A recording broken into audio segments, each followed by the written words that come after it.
ചേച്ചി,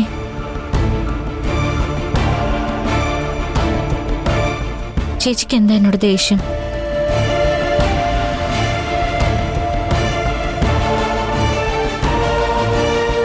ചേച്ചി കൈവിട്. എന്നോട് എന്താ ദേഷ്യം എന്ന് പറ. കൈവിടാൻ.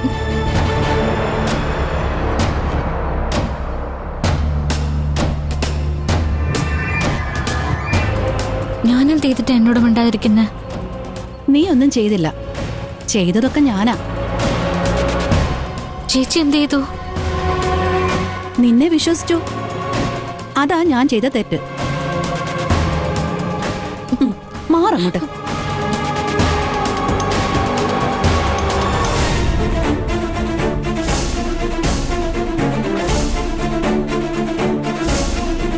ചേച്ചി ആകെ മാറിപ്പോയി. അതെ, മാറിപ്പോയി. ഇനി നിന്റെ മുമ്പിൽ പറ്റിക്കപ്പെടരുതെന്ന് ഞാൻ തീരുമാനിച്ചു. ചേച്ചി എന്തൊക്കെയാ പറയുന്നത്? എനിക്കൊന്നും മനസ്സിലാവുന്നില്ല. എന്താ മനസ്സിലാവാത്ത നിനക്ക്? ഒന്നും അറിയാത്ത പോലെ അഭിനയിക്കാൻ നിനക്ക് എങ്ങനെ പറ്റുന്നു?